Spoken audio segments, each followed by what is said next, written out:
Oi, pessoal, tudo bem? Me chamo Loiane, vou ser a host hoje do Igor Montagnier. Hoje ele vai estar apresentando a palestra, que é o seguinte tema. Mas não dá para aprender tudo na internet? Entenda por que fazer faculdade ainda está valendo a pena. O Igor ele é bacharel e doutor em Ciência da Computação pela USP. Ele é professor de Engenharia da Computação no INSPER. Ele é entusiasta também de software livre e tecnologia e se dedica basicamente atualmente a entender como aliar conhecimento teórico e prático na formação universitária. Antes do Igor começar, lembramos que a comunicação está sendo lá pelo Discord. Mandem perguntas que eu vou lá pegar para o Igor no final. E às 20 horas teremos a equipe da Giant Steps lá no canal da Job Fair, também lá no Discord. Use a hashtag PaiBR2020 nas redes sociais. Vamos lá, Igor? Olá, obrigado pela introdução. A tela tá ok? Tá dando para me ouvir bem? Tá dando para ouvir perfeitamente. Tá bom. Então vamos lá. Estou muito Bom, feliz aqui de estar apresentando você. Espero que você tenha uma ótima palestra. obrigado. Por Acho nada. que para começar, né, isso é uma coisa que eu sempre quis fazer na vida. Então eu sempre quis participar do Python Brasil e esse ano foi o que deu para fazer. A gente está nesse formato online e acabou sendo muito bom para mim, né? E eu queria falar de um assunto que é importante para mim, né, que é a faculdade. E eu comecei então a apresentação querendo falar um pouquinho mais sobre como foi a minha trajetória, mas como foi a minha trajetória na faculdade, né? Então, vocês falaram, legal, o Igor fez lá graduação e fez doutorado em ciência da computação na USP, né?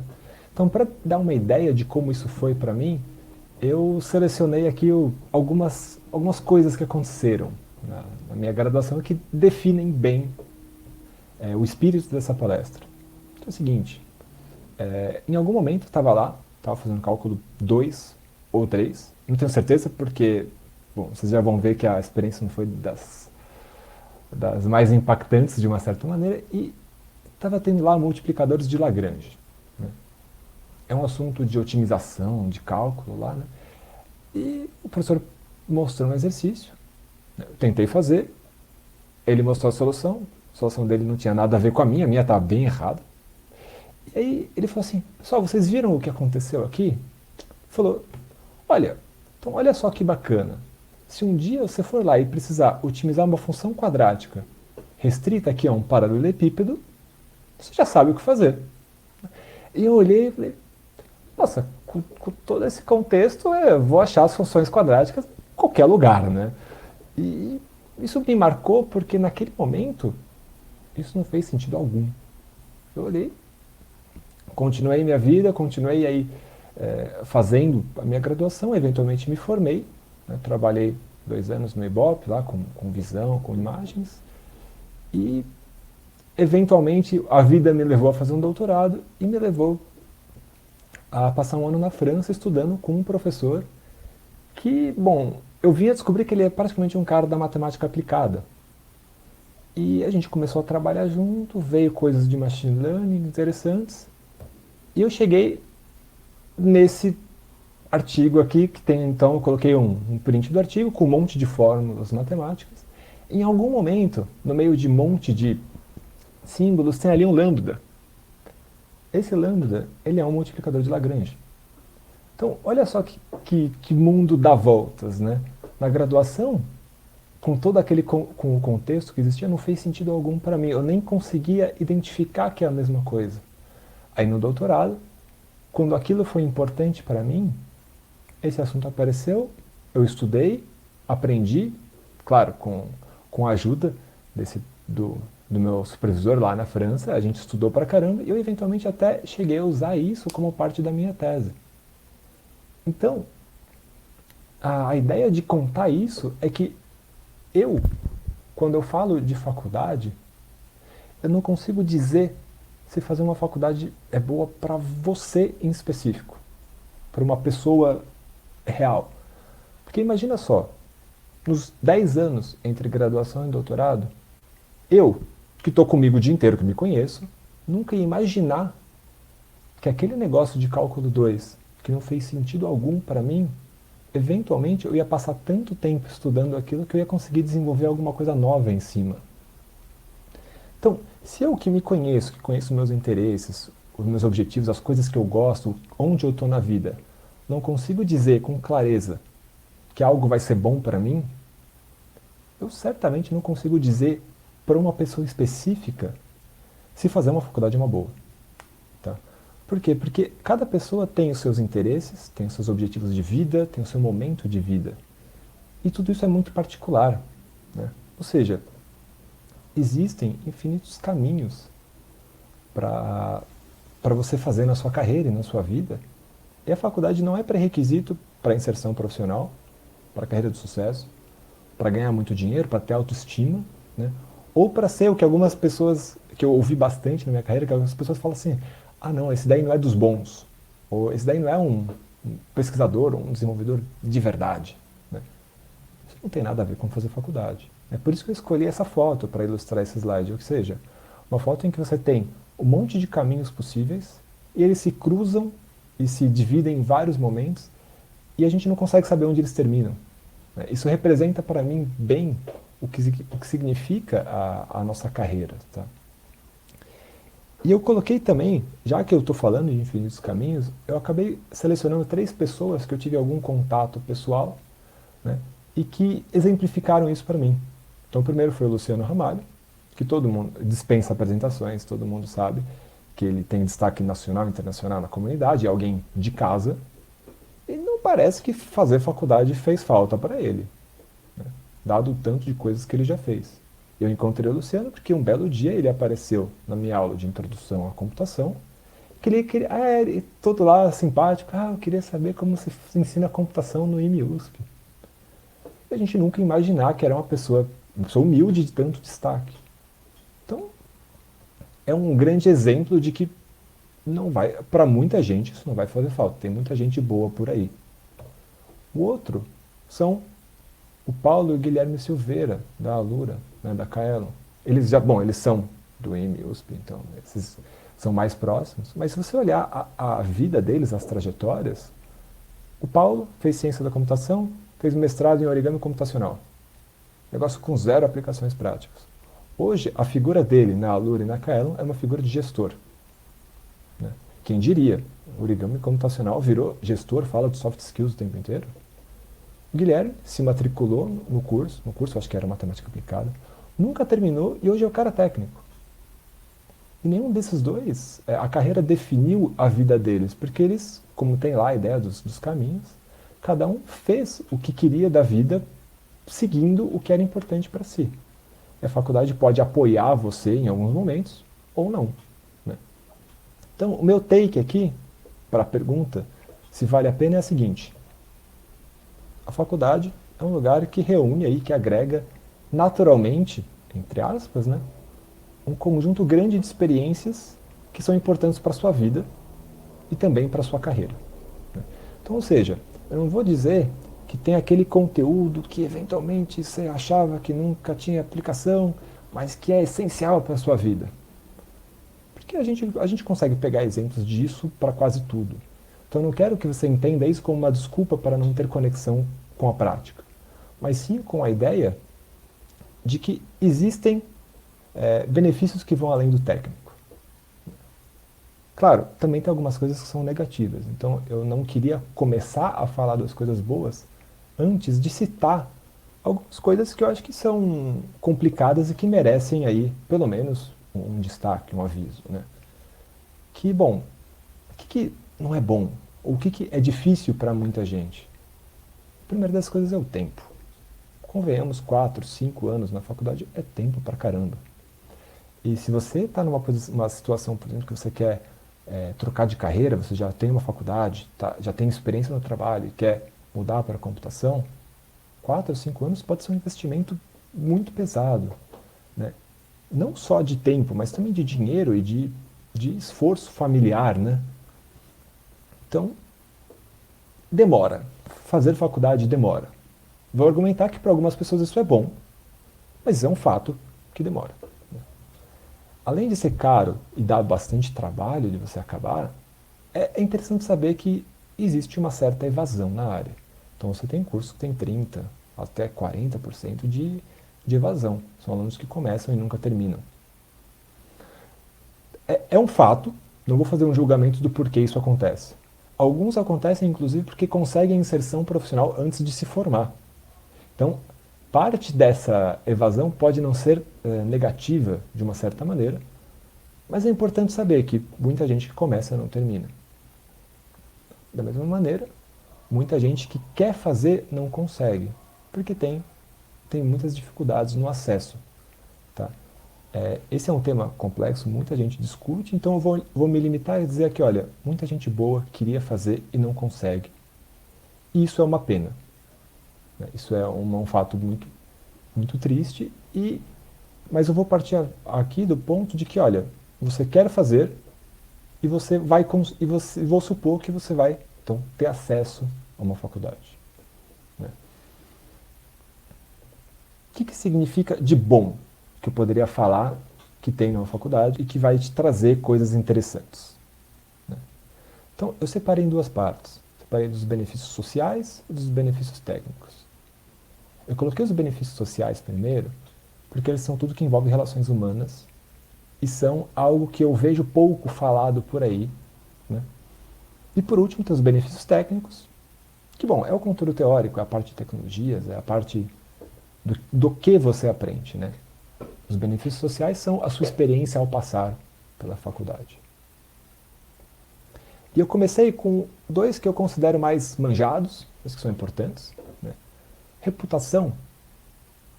A melhor maneira que tem de explicar isso é contar uma história que aconteceu comigo. Estava lá na Atlética, né? Aí veio um cara dando risada. Não conheço quem que era. Ele era da licenciatura de matemática. Que falou assim, conseguiu uma entrevista no banco. Falei, maravilha. Olha meu currículo. Aí o currículo dele tinha 3 linhas. Nome, telefone e licenciatura em matemática na USP. E isso foi suficiente para o banco falar, nossa, adoramos o seu perfil. O resumo dessa história é que o mercado conhece formatos da sua faculdade e, por bem ou por mal, ele vai entender que você é parecido com essas pessoas. Então, se sua faculdade tiver uma boa reputação, no início da sua carreira isso vai fazer uma grande diferença. Por quê? Porque ainda não deu tempo de você ter as suas próprias conquistas. Então, sua faculdade fala por você. O começo é importante, então é algo que é de se considerar. Né? A segunda coisa é o networking. Né? Ou seja, querendo ou não, você vai estar em um ambiente de muita gente que trabalha na área ou que vai trabalhar na área. Os professores têm contatos com pessoas que trabalham na área, mesmo que eles não estejam neste momento no mercado. Seus colegas vão trabalhar. Então, você acaba criando relacionamentos pessoais e profissionais que são para a sua vida. Eu, quando comecei a trabalhar no INSPER, vi que era um lugar legal e vi que tinha tudo a ver com um grande amigo que eu tinha da faculdade. Agora a gente trabalha junto. E eu vejo que outros grupos de amigos seguem a mesma coisa. Então, dá uns 2, 3 anos e você vê os mesmos 2, 3 nas mesmas empresas. Tá? Então é algo que é uma vantagem, é algo interessante e é um benefício social claro. Tá? Isso é meio manjado também, bastante gente já fala. Então eu vou fazer a parte que para mim é diferente. Que assim, para muita gente, a faculdade é um período de transição para a vida adulta. Né? O que eu quero dizer com isso é que você sai da situação do ensino médio, em que a escola fala com o pai. Então, o pai tem acesso às notas dos filhos, os pais eles se sentem na obrigação de interferir, de participar da vida escolar do filho. Quando esse jovem vai para a faculdade, essa relação se inverte. A faculdade não tem mais nenhuma relação com o pai. Nenhuma faculdade dá nota, dá boletim para pai. Nenhuma faculdade nem fala com os pais. Algumas não falam, a maioria, né? Ou seja, o relacionamento de estudos passa a ser entre o estudante e a faculdade. Ele ganha uma autonomia que antes ele nunca teve. Claro, isso é em relação aos estudos. Algumas pessoas já trabalham, mas ainda assim é uma nova responsabilidade que traz uma série de situações. Né? Então, Enquanto no colegial a escola se sente no dever de acompanhar próximo e de reportar aos pais o que está acontecendo, e os pais se sentem à vontade de interferir, na faculdade o estudante tem autonomia para decidir quando ele vai estudar, o que vai estudar e se ele vai estudar. Algo que no colegial não funcionava bem assim. Então, ele tem aí as possibilidades de definir prioridades de vida. E também, pela primeira vez, tudo que ele define e escolhe, ele também colhe sozinho as consequências disso.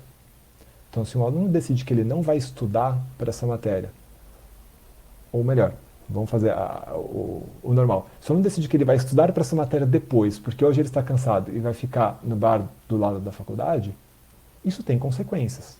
Pode ser uma noite mal dormida em outro dia, pode ser, no limite, uma reprovação. Mesmo esquema. Se o aluno decide, não, eu vou copiar esse trabalho, né? Ok, é uma decisão. Ele sendo punido ou não por isso, leva a algumas consequências, né? E essa associação entre o que eu faço e o que vai acontecer no futuro é novidade, porque agora não existe mais o acompanhamento perto de um, entre aspas, adulto responsável, né? Então, além dessa situação nova de autonomia, consequências, ele tem uma segunda parte, que é ele começa a lidar com conflitos que ele não dava antes. Ou seja, ele trabalha com um maior número de pessoas, essas pessoas não são necessariamente seus amigos próximos, né? Ele passa a fazer trabalhos em grupo que são maiores do que ele consegue fazer individualmente. Então aquela coisa de colegial, de que um faz e os outros olham, passa a funcionar muito mal.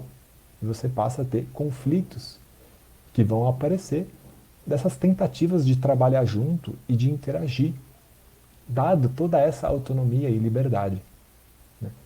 Então,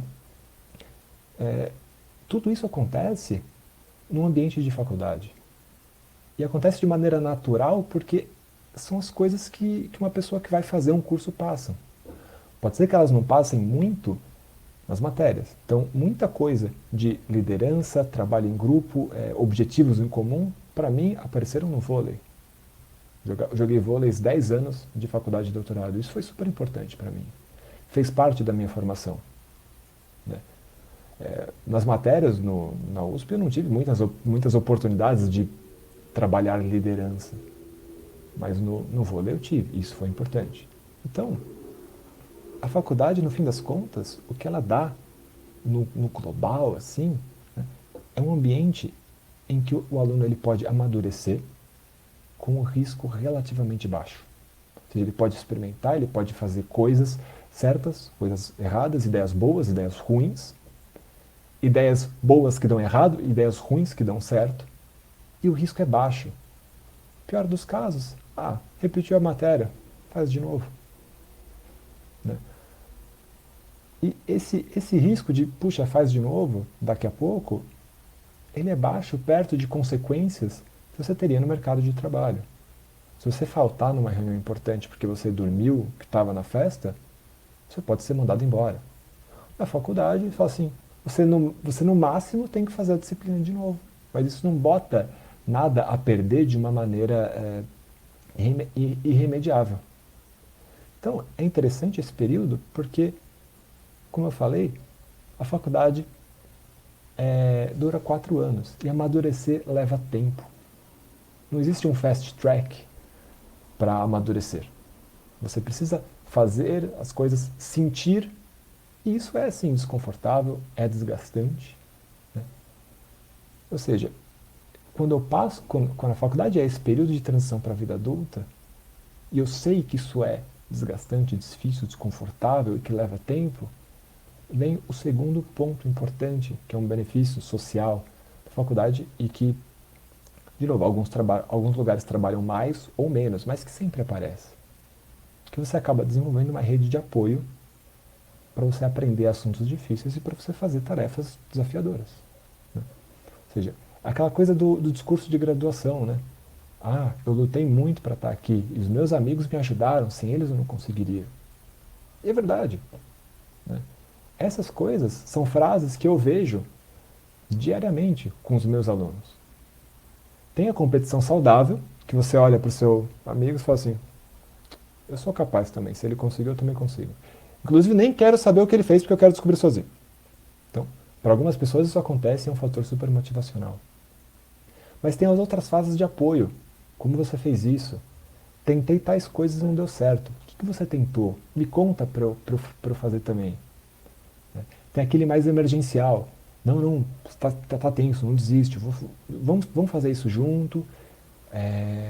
Depois que a gente fizer isso junto, tenta fazer isso outro sozinho. Aí você me fala como foi. E tem até um cômico, que isso é verdade, tá? Um aluno chega assim, professor, você pode olhar aqui meu código? Eu fiz esse negócio, eu não sei porque ele funciona. E sim, o aluno está me dizendo, eu não sei porque o negócio funciona. Eu poderia parar de fazer isso e dizer, deu certo, tira a mão e não mexe. Mas a gente começa a perceber que o aprendizado é um processo. Ele não acontece, aprendi, e agora eu consigo resolver tudo. Você vai aprendendo, você vai construindo aquele conhecimento e você precisa de gente em volta para você apoiar, para você conseguir se desenvolver. Então você precisa de colegas de turma que estejam interessados que você vá para frente. Você precisa de estudantes mais velhos, mais experientes, que estejam dispostos a conversar com os mais novos sobre como lidar melhor com algumas situações. Você precisa de professores que estejam minimamente acessíveis ou que se importem que seus alunos progridam. Então, de novo, cada faculdade vai ter uma comunidade, uma cultura nesse ponto. Mas em todos os lugares você encontra essa rede de apoio, né? Com a ideia de que tem que ter alguém lá para a gente conseguir se desenvolver. Né? Então, para mim, uma figura que então, resume esses benefícios é essa daqui. Né? Então, ou seja, o que ela representa? Tem ali uma bolinha pequena no meio, azul, que diz o que eu consigo aprender sozinho. O que eu consigo aprender sozinho, maravilha, não preciso de ninguém para fazer isso. O objetivo da faculdade é que a gente consiga aumentar essa bolinha e eu consiga aprender mais coisas sozinho. Né?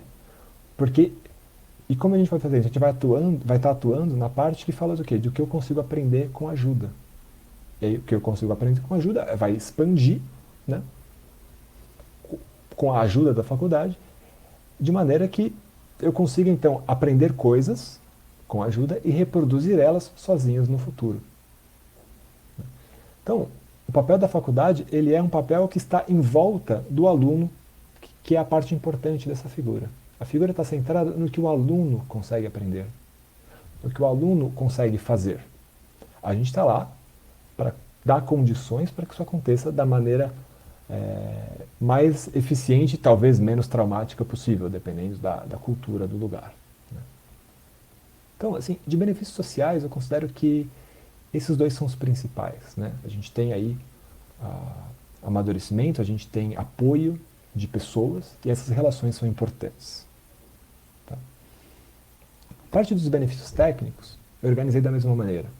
Então eu começo com algumas coisas mais manjadas, depois faço as coisas menos, que eu acho que são menos óbvias. Né? Então, as partes manjadas são as partes que a gente ouve dos nossos professores em geral. Ah, você vai fazer essa matéria e ela te dá, olha, um raciocínio matemático, isso vai ser muito bom para a sua vida. Ou não, olha, a capacidade de abstração aumenta quando você faz álgebra abstrata. Talvez, parece ser razoável, mas é uma habilidade abstrata, ninguém sabe definir muito bem o que é isso e qual que é a relação disso com o sucesso. Mas realmente você ganha essa habilidade. Né? Outra coisa é que matérias do ciclo básico são muito úteis para a carreira acadêmica e são possivelmente muito úteis para outras áreas de negócios. Né? Ou seja, às vezes eu vou trabalhar em logística e eu tenho que retomar todas aquelas coisas de programação linear. Vou trabalhar em mercado financeiro e descubro que o pessoal adora modelagem estatística. Né? E por aí vai. Vou trabalhar, sei lá, em medicina e descubro que, nossa, cair num lugar de imagens médicas, aquela disciplina que eu fiz vai me ajudar. Aquele tal de Fourier, olha só, não é que a máquina de ressonância usa isso? Então, sim, o ciclo básico ele é eventualmente útil para algumas pessoas. Mas o que para mim é útil de verdade da faculdade é a diversidade de conhecimentos da área mesmo, tá? Não de conhecimentos de ciclo básico. Que imagina só, você vai lá na sua graduação, você estuda um monte de coisas que você nunca estudaria por conta própria. Então, eu não falaria assim, nossa, hoje eu quero fazer aí, quero ficar o dia inteiro em teoria dos grafos. Não é muito a minha cara, tá? Mas eu fiquei, em vários momentos. E bom, às vezes você descobre que como você tem uma ampla quantidade de coisas para fazer, você descobre que você até gosta de algumas coisas que você nunca nem teria a iniciativa de fazer, né? Isso é bom porque isso aumenta muito a área de atuação e a validade da formação. Ou seja, eu consigo saber superficialmente o que existe, né? E a maneira que eu achei mais interessante de ouvir isso sendo falado é na palestra de ontem, da Letícia Portela. Ela estava lá numa situação, né, em que as outras pessoas da equipe dela já conheciam um assunto que ela não fazia ideia. Ela não é formada em computação, ela é de outra área, originalmente. E ela falou, olha, existem conteúdos que não necessariamente você sabe, mas você sabe que eles existem, então quando eles aparecem, fica mais fácil de buscar. Tá, eu falei, é mais ou menos o que eu falei aqui, né? Então, a palestra dele é super legal, vale a pena ver, vale a pena ouvir as perguntas depois, né? Isso para mim definiu muito bem um grande valor da formação específica, né? Um segundo valor, isso vale, vou exemplificar o que eu quero dizer com isso, é o currículo, né? Um currículo bom é uma sequência bem pensada de assuntos que permite que eu retome o mesmo saber em situações diferentes, para que ele seja realmente solidificado, e que eu consiga, no mesmo semestre, colaborar com outros professores e integrar ou ter oportunidades de sinergia entre disciplinas. Ou seja, é uma coisa difícil de você reproduzir pegando cursos, porque olha só, como professor de uma disciplina em um currículo de 4, 5 anos, já está claro para mim quais são os objetivos da disciplina, está claro o que os alunos já fizeram, está claro o que os alunos já fizeram, talvez não lembrem porque faz tempo, e está claro coisas que eu preciso que eles saibam, mas que eles não aprenderam anteriormente, então eu vou ter que abordar. Então, diferente de um curso, de um MOOC ou de um curso curto que você faz, aqui quando eu faço uma disciplina, ela está envolvida em um todo que me permite muito claramente fazer um curso específico para a pessoa que teve aquele percurso. Para o aluno é a mesma coisa. Ele sabe o que ele vai aprender a disciplina e ele sabe o percurso que ele fez até chegar ali. Então, quando ele chega na disciplina, ele devia estar preparado para aquele conteúdo e para aquelas experiências, né? Então, acaba sendo legal o currículo por conta dessa ideia, né? Agora, dá para ir ainda mais longe. Não basta só saber o que o aluno fez e o que eu preciso ensinar. Eu posso começar a querer conversar com as minhas matérias vizinhas. Então lá, eu selecionei isso aqui porque é alguma coisa que eu gosto e que eu acho diferente, né? Lá no INSPER a gente tem um momento, no quinto semestre, que os alunos precisam aprender C. Porque nos primeiros 4 semestres eles trabalham com Python e Java. E tem 3 matérias que usam C. Então a gente bolou uma rotina, uma disciplina, né? Uma semana de programação em que as aulas das 3 matérias são dadas pelos 3 professores. Então, eles começam na minha aula na segunda, eu continuo a aula com eles no segundo horário, na matéria de sistemas embarcados. Eles continuam depois com algoritmos. E todos os professores respondem às dúvidas de todas as disciplinas. Então, não basta só eu dizer, dá para fazer um projeto que integra. Aqui eu quero dizer uma coisa no sentido de aula a aula. A gente colabora quando faz sentido e quando acaba e os alunos aprenderam um pouquinho de programação em C, cada um segue o seu caminho. E a gente tem oportunidades de integrar e separar de novo conforme o semestre anda. Ou seja, isso só ocorre porque o currículo foi pensado de uma maneira que quando todo mundo precisa de C, todo mundo pode trabalhar junto para o aluno ter esse conhecimento. Aí a segunda parte é que eu posso retomar coisas. Então o caixeiro viajante é um problema super clássico aí de combinatória, né? E o que ele fala é bem simples. Tem um monte de pontos vermelhos eu quero fazer um caminho fechado, que passa por todos os pontos vermelhos, uma vez só. Eu quero que ele seja o menor possível. Né? A historinha disso era o caixeiro viajante. Ele vende de porta em porta, ele tem que visitar várias casas, e como ele está a pé, ele quer sair da casa dele, visitar todo mundo e voltar para a casa dele no menor caminho possível, porque ele está a pé e cansa andar. Bom, esse é um projeto que eu uso quando eu dou supercomputação. Né? E, bom, a gente fala de supercomputação de sistemas de alto desempenho. Mas quando eu falo do caixeiro viajante, ele aparece, normalmente, quando a gente fala de complexidade computacional, de problemas PNP. Né? E meu foco aqui é falar de implementação eficiente de algoritmos e paralelismo. Só que, se eu falo do caixeiro, eu sou obrigado a retomar a complexidade, sou obrigado a retomar PNP, porque os alunos precisam desses conhecimentos para realmente implementarem um sistema de alto desempenho e saberem falar sobre o desempenho dessa implementação deles. Né? E aí, então, o que eu peguei aqui foi uma atividade que eu faço em sala. Eu vou explicar, vou contar um pouco para vocês o que eu faço isso e como a gente, então, relaciona coisas. Né? A ideia é a seguinte, os alunos implementam um algoritmo para o caixeiro viajante chamado busca local. Tá? Na versão mais simples que tem, é a seguinte ideia. Eu pego um tour que já existe, então eu ligo lá os pontos, pode ser aleatório, tour qualquer, ele pode ser bem ruim, não tem problema. Ou seja, eu peguei lá os pontos, liguei todos, fiz um caminho fechado que só passa uma vez por cada cidade. Eu vou fazer o seguinte, eu vou procurar um par de pontos, se eu trocar a ordem de visita, o tamanho do tour diminui. Ou seja, eu faço tal, e aí eu visito a cidade I, aí eu faço algumas coisas, visito a cidade J e continuo o tour. Eu troco o I pelo J. E vou ficar tentando fazer isso até que não ser possível. Ou seja, se for possível, eu troco. E vou tentando. Em algum momento, não vai dar mais para trocar. Aí eu retorno à solução encontrada. Né?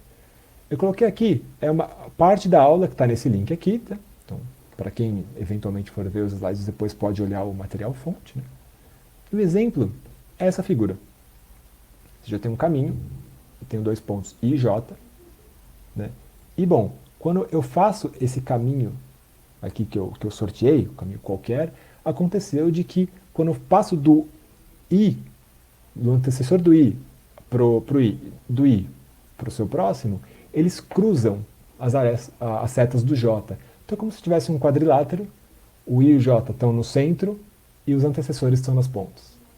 E eu ando pelas diagonais, essa é a ideia. Como se eu fizesse um 8. Né? E, puxa, claramente isso é muito ruim, porque eu gostaria de trocar a ordem de visitação, e agora eu ando, então, em vez de andar pelas diagonais, eu ando pelas bordas de cima e de baixo desse quadrilátero. Ou seja, claramente eu ganhei alguma coisa aqui. Por quê? Porque eu deixei de andar nas diagonais, que eu sei que é o caminho mais longo.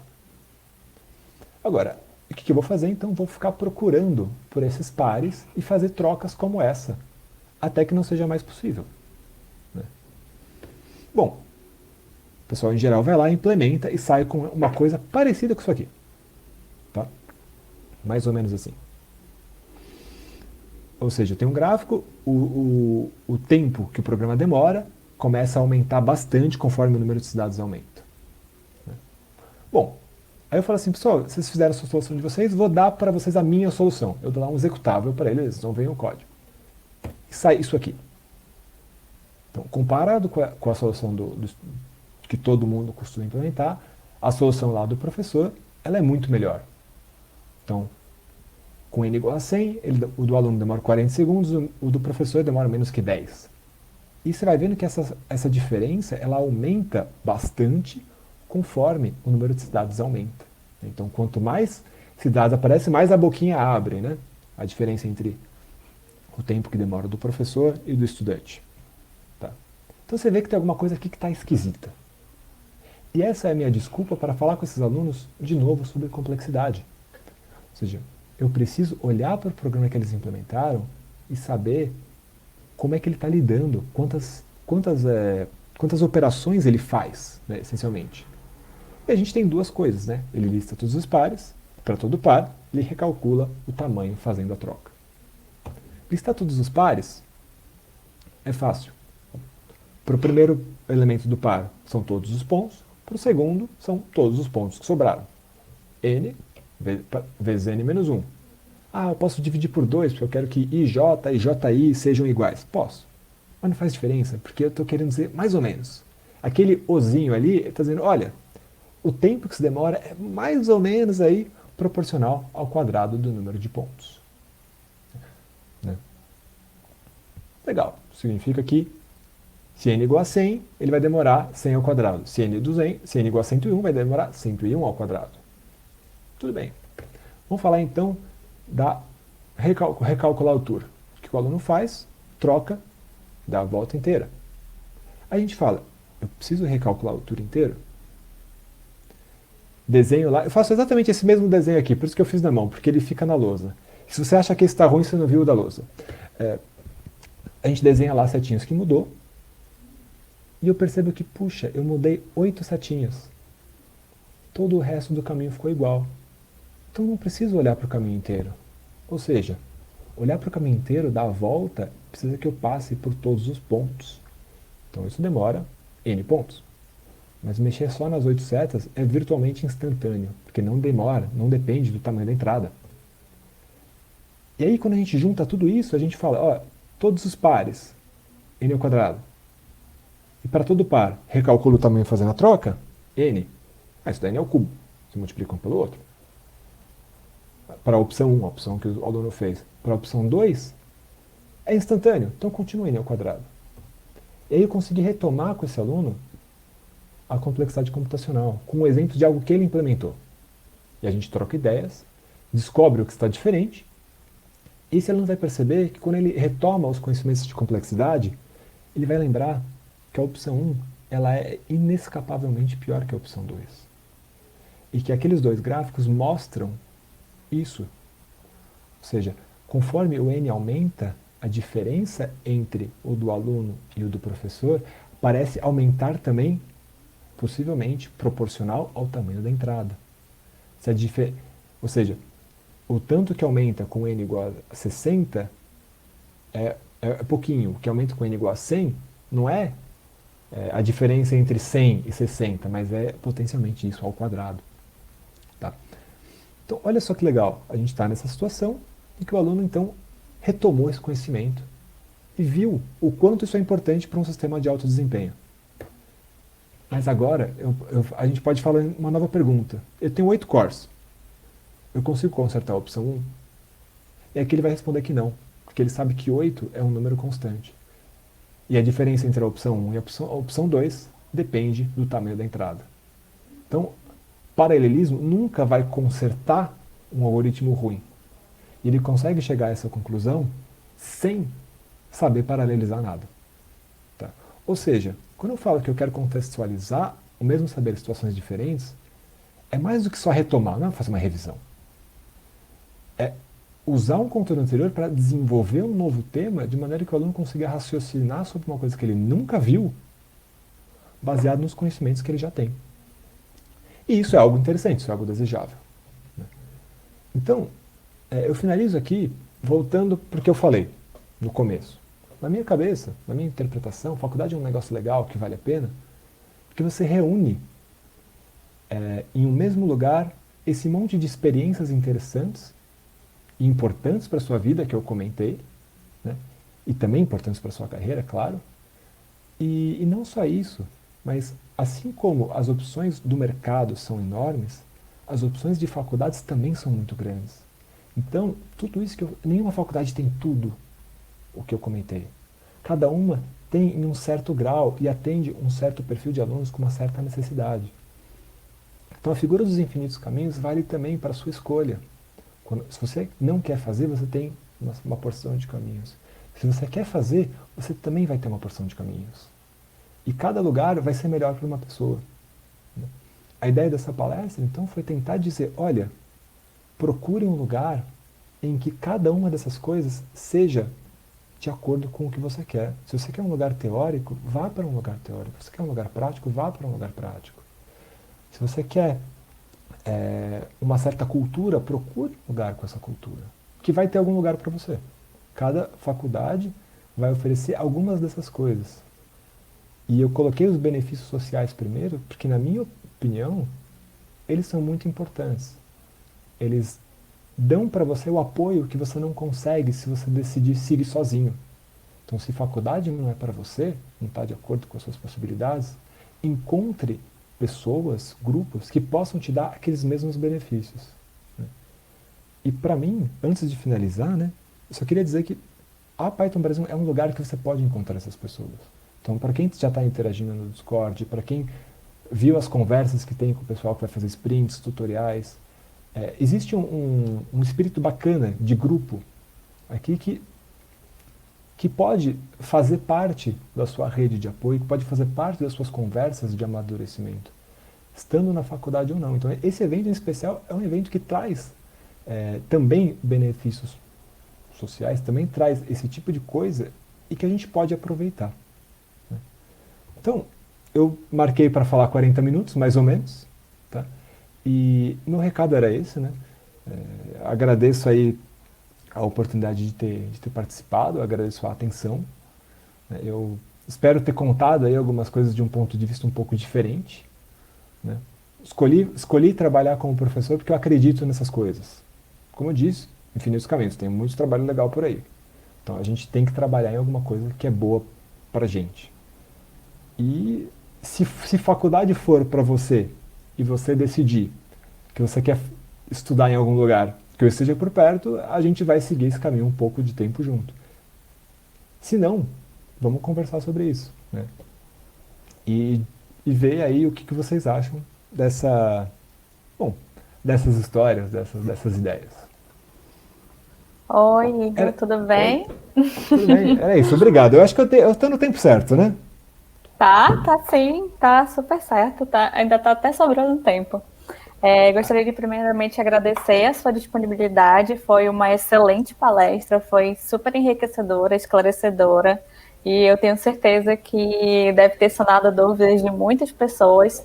Eu também fiz uma transição de carreira e decidi optar por fazer uma pós-graduação na área, porque eu acreditava que era extremamente necessário para mim passar por isso. Então, parecia que você estava falando o que eu falo para algumas pessoas quando perguntam para mim do porquê que eu decidi fazer uma pós-graduação e não só fazer um curso, ou só estudar pela internet, porque eu sei que é possível. Eu conheço pessoas que também fizeram ou só se formaram através de vídeo, de material online, gratuito, sem uma graduação. Mas, para mim, eu também acredito que foi importante. Então, eu gostei muito dessa palestra e foi extremamente enriquecedora. Eu tenho certeza que foi enriquecedora para muitas pessoas. E eu gostaria de, novamente, agradecer a sua disponibilidade de estar aqui conosco. E foi um prazer enorme. E eu queria que a gente possa nos descrever, porque nós esquecemos de fazer isso na introdução, para as pessoas que estão com dificuldade, né, têm dificuldade de visão, em saber, em olhar para a gente, enxergar, que a gente possa fazer a nossa descrição para elas. Bem, eu sou uma mulher, peço desculpa por não termos feito isso anteriormente, mas eu sou uma mulher, tenho 1,65 m, isso seria meio altura normal, mediana. Sou branca, tenho os olhos claros, estou usando um batom vermelho, cabelo cacheado, estou aqui com uma blusa amarela, meio mostarda. Ao meu redor tem uma planta linda. E o Igor também agora vai poder se descrever para as pessoas que não estão nos vendo. Tá bom. É curioso que eu não estou te vendo, porque eu tenho que compartilhar a tela em tela cheia, então foi útil. Bom, sou homem, tenho 32 anos. No Brasil eu sou considerado branco, na França eu sou libanês. Então, se você quer me imaginar, imagine alguém com cara de Oriente Médio, em geral funciona. Inclusive, uma vez fofocas besteiras. Então, tenho uma cara de libanês, pareço com o meu sogro, que é libanês. Sou relativamente alto, tenho mais ou menos aí 1,80 m, uso óculos. E, bom, meu fundo é totalmente branco. Parece chroma key, mas aqui é só a parede branca mesmo. E tô com um moletom daqueles de capuz. Ótimo. Ótimo. Bem, nós temos uma pergunta que veio lá no Discord e eu gostaria de fazer para você, do Papiro. Ele falou primeiramente boa noite, Igor. Primeiro queria agradecer pela palestra, como eu também falei, foi uma excelente palestra. E segundo, queria saber como você acha que as faculdades mais conservadoras com o relacionamento entre professor e aluno devem se ajeitar e como seria o cenário futuro ideal para um ambiente promissor para ambos. Poxa, essa é difícil. Então, não sei. Vamos lá. É que acho que tem lugares com culturas diferentes. Então, quando eu fui para a USP, existia uma... Eu posso falar das coisas que eu experimentei, né? E Sim, existia uma ideia de que os professores, eles eram pessoas que gostavam muito de pesquisa e que nem sempre o ensino era algo que era muito interessante para eles. Então, nesses lugares, você vai ter uma relação diferente com o seu professor. Porque se por um lado ele não está disponível para todas as pessoas de maneira próxima, por outro lado você pode ter a oportunidade de fazer um trabalho de iniciação científica e ele está disponível 100% para você. Né? Ou seja, sim, às vezes aquele professor que é ausente para muitos, para você, ele é uma pessoa super próxima e vai te dar oportunidades também. Né? com certeza. Eu, eu gosto de ter mais contato com as pessoas. Então, para mim é legal, eu acho legal saber o nome dos alunos. Para alguns professores é importante não saber os nomes dos alunos. Né? Isso define um pouco o jeitão do lugar. Né? Alguns alunos gostam que os professores não saibam os nomes deles. Né? Aí acho que a, Sim, a cultura e as pessoas elas meio que se atraem, né? sim, sim. Mas eu Então, acredito acho que que eu enrolei um até. pouco, mas é o que eu sinto. Desculpa. Sim, não respondeu sim. Mas eu acredito que, mesmo sendo as escolas conservadoras, né, as faculdades conservadoras, mesmo ainda com esse conceito de conservadorismo, eu acredito que aos poucos isso vai sendo desmistificado, até mesmo porque, por exemplo, na pandemia agora a gente está tendo o exemplo clássico de como as pessoas quebram costumes, né? Muitos professores aí super antigos que não tinham acesso à internet, não tinham costume com tecnologia, estão se desdobrando para conseguir fazer, gerar um ensino de qualidade para os alunos e eu acho isso lindo porque isso só demonstra o amor que vocês têm, né, por ensinar as pessoas e também a dedicação que é ensinar as pessoas, porque eu acho que a base de tudo é a educação. Eu acredito que a educação proveniente de qualquer área é essencial e eu gostaria também de comentar, não foi uma pergunta do Discord, mas foi um comentário bem interessante que eu até falei que eu falaria por aqui, mas foi para eu também fiquei curiosa e queria saber a sua opinião sobre. Seria sobre fazer faculdade ou não. Vale lembrar que hoje em dia existe o conceito de bootcamp. Não sei o quão popular está no Brasil. Moro fora do país. Mas eu fiz um Tá. bootcamp por 6 meses em Full Stack JavaScript e hoje em dia trabalho como software engineer. Eu falo por mim que eu conheço muitas pessoas que fizeram também o mesmo. Fizeram bootcamps, fizeram alguns cursos de 6 meses. Eu fiz uma pós-graduação de 1 ano. Então, assim, não, eu fiz também um bootcamp nesse período. Então, foi uma pós e um bootcamp. Você imagina como foi. Mas só para quem faz um Fantástico. bootcamp, vamos assim dizer, qual é a sua visão? Eu sei que a gente está falando ainda do conceito da faculdade, né?